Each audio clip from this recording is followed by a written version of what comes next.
Good morning, plus 2 students.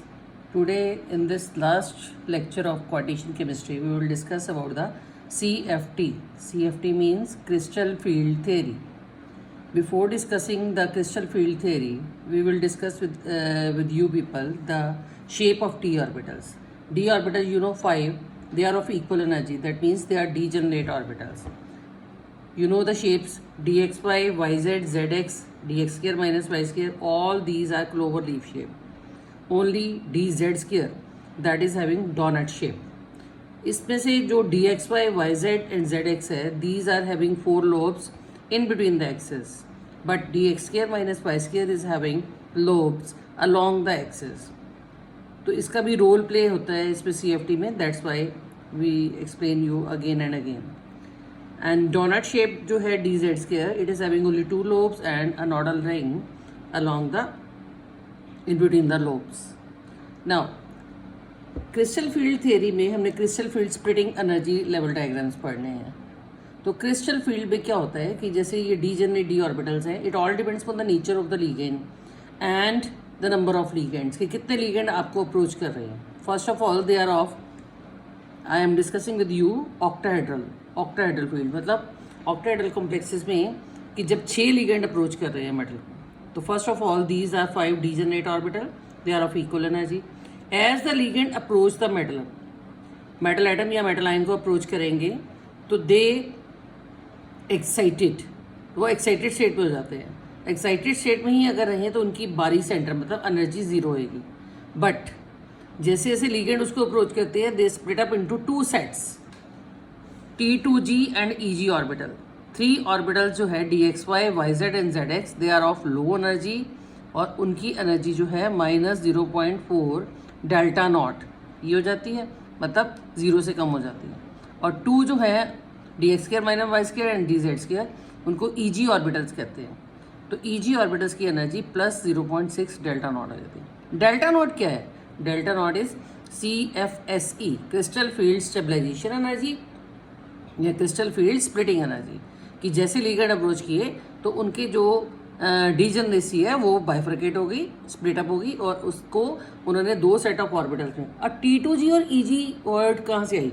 ये spectrochemical terms हैं, तो you will study in the higher classes. Now after this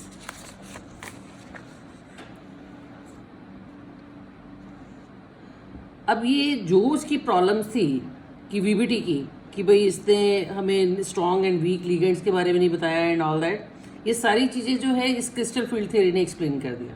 तो इसने क्या क्या एक्सप्लेन किया? इसने हमें high spin and low spin states के बारे में बताया.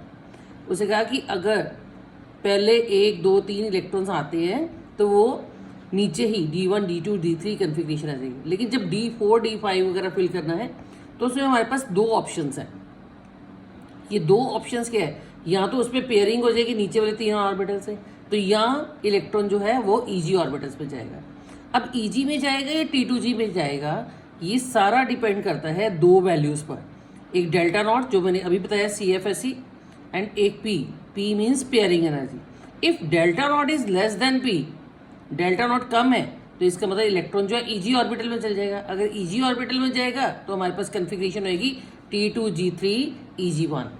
That means the complex will be high spin and paramagnetic. and अगर डेल्टा नॉट ग्रेटर होगा P से, तो इसका मतलब है कि पेयरिंग ही हो जाएगी. तो पेयरिंग एनफोर्स होएगी जिससे कि डायमैग्नेटिक या लो स्पिन कॉम्प्लेक्सेस बनेंगे. तो इसने हमें ये सारी जो प्रॉब्लम्स थी कि हाई स्पिन बनेगा या लो स्पिन बनेगा, या कॉम्प्लेक्स पैरामैग्नेटिक होएगा या डायमैग्नेटिक होएगा, ये सारी चीज़ें जो है क्रिस्टल फील्ड थ्योरी ने एक्सप्लेन की. इसने हमें एक स्पेक्ट्रोकेमिकल सीरीज दी जिसमें कि लीगेंड्स को अरेंज किया हुआ था अकॉर्डिंग टू देयर स्ट्रेंथ. तो आप देख सकते हैं कि ये I negative, Br negative, Cl negative, F negative, ये जो जितने भी लीगेंड है ये वीक लीगेंड. तो इस पर डेल्टा नॉट की वैल्यू कम थी और डेल्टा नॉट की वैल्यू बढ़ती गई. दैट मीन्स कि ये स्ट्रॉन्ग लीगेंड बनते गए. तो इस थियरी ने हमें हाई स्पिन, लो स्पिन के बारे में, मैग्नेटिज्म के बारे में और कलर के बारे में भी, मतलब ये सारी प्रॉपर्टीज जो उसकी ड्रॉबैक्स थी वो इससे एक्सप्लेन कर दी. तो कलर कैसे एक्सप्लेन किया? For example TiH2O 6 times 3 positive, ये कॉम्प्लेक्स हमने ले लिया। टाइटेनियम क्या होता है? Argon 18 3d2 4s2। तो इस केस में टाइटेनियम का 3 पॉजिटिव है, इसका मतलब 2 इलेक्ट्रॉन इससे उकड़ के एक इसमें 3d1 रह गया। तो after the absorption of energy T2G में से एक्साइट होकर वो Eg में गया। तो उसने जब एनर्जी एब्जॉर्ब की तो उसने कौन सी वेवलेंथ एब्जॉर्ब की? येलो और ग्रीन। एक्साइटेड स्टेट उसको अच्छी नहीं लगती, जब वो वापस आता है तो उसका कंप्लीमेंट्री कलर रिफ्लेक्ट करता है। कंप्लीमेंट्री कलर कौन सा रिफ्लेक्ट करता है? Red and blue. That's why it seems purple in colour. तो hexa aqua titanium 3 positive is purple in colour. तो इस तरीके से इसने कलर के बारे में एक्सप्लेन कर दिया।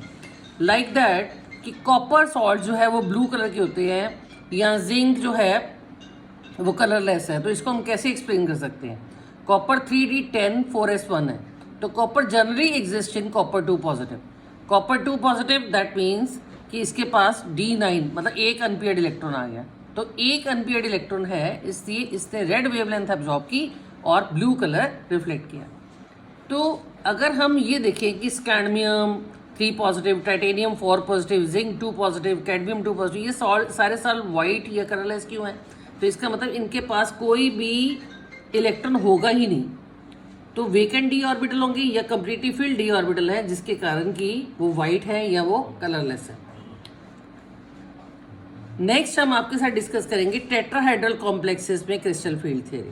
क्रिस्टल फील्ड थ्योरी जब टेट्राहेड्रल में करना है तो आपने इसको अपोजिट कर देना। Eg नीचे आ जाएगा एंड T2G ऊपर चल जाएगा, रिवर्स। एंड डेल्टा नॉट की जगह पर हम डेल्टा टी लिखेंगे।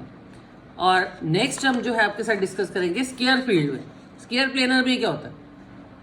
तो इसकी फिगर जो है वो जस्ट लाइक ऑक्टाहेड्रल है, लेकिन ऑक्टाहेड्रल में जो भी हमारे पास 3 फोल्ड डीजेनरेसी थी या 2 फोल्ड थी, मतलब T2G और Eg, उसको फर्दर उन्होंने बाइफरकेट कर दिया। देखो स्केयर प्लेनर कैसे बनता है? अगर हम ऑक्टाहेड्रल के जो जेड एक्सिस वाले कंपोनेंट रिमूव कर दे तो हमारे पास स्केयर प्लेनर बन जाता है। तो इसका मतलब है कि जिसमें जेड ऑर्बिटल है उसकी एनर्जी कम हो जाएगी, बाकियों की ज़्यादा हो जाएगी। जैसे हमारे पास ये 3 हैं, इनमें से जिसमें भी जेड है, जैसे वाई जेड में जेड एक्स में जेड है, तो उसको कम कर दो and x d x y को ऊपर कर दो। ऐसे इसमें से डी जेड स्केयर में जो z कंपोनेंट है वो रिमूव हो गया ना, इसका मतलब लिगेंड आराम से उस एक्सिस से अप्रोच कर सकते हैं। तो रिपल्शन कम होती है, रिपल्शन कम है तो इसका मतलब उसकी एनर्जी कम हो जाती है। तो ऑक्टाहेड्रल को फर्दर स्प्लिट अप करके हम स्केयर प्लेनर का बना सकते हैं। तो ये हमारे पास क्रिस्टल फील्ड थ्योरी थी। और उसके बाद हमारे पास थोड़ा बहुत इंपॉर्टेंस का है, वैसे तो ये अब करिकुलम से डिलीट हो गया, लेकिन थोड़ा सा आप अपने माइंड में रख लेना कि बायोलॉजिकल फील्ड में जैसे क्लोरोफिल है और हीमोग्लोबिन है, ये क्वाड्रेट कॉम्प्लेक्सेस हैं मैग्नीशियम के और आयरन के। ऐसे ही हमारे पास मेटलर्जी में और वॉल्यूमेट्रिक में ये सारी चीज़ें यूज़ होती है। या मेडिसिनल फील्ड में जैसे कैंसर का ट्रीटमेंट होता है, तो कैंसर का ट्रीटमेंट में सिस प्लैटिन यूज़ हो रहा है, तो ये क्वाड्रेट कॉम्प्लेक्स है प्लैटिनम का। That's all for coordination chemistry. Thank you.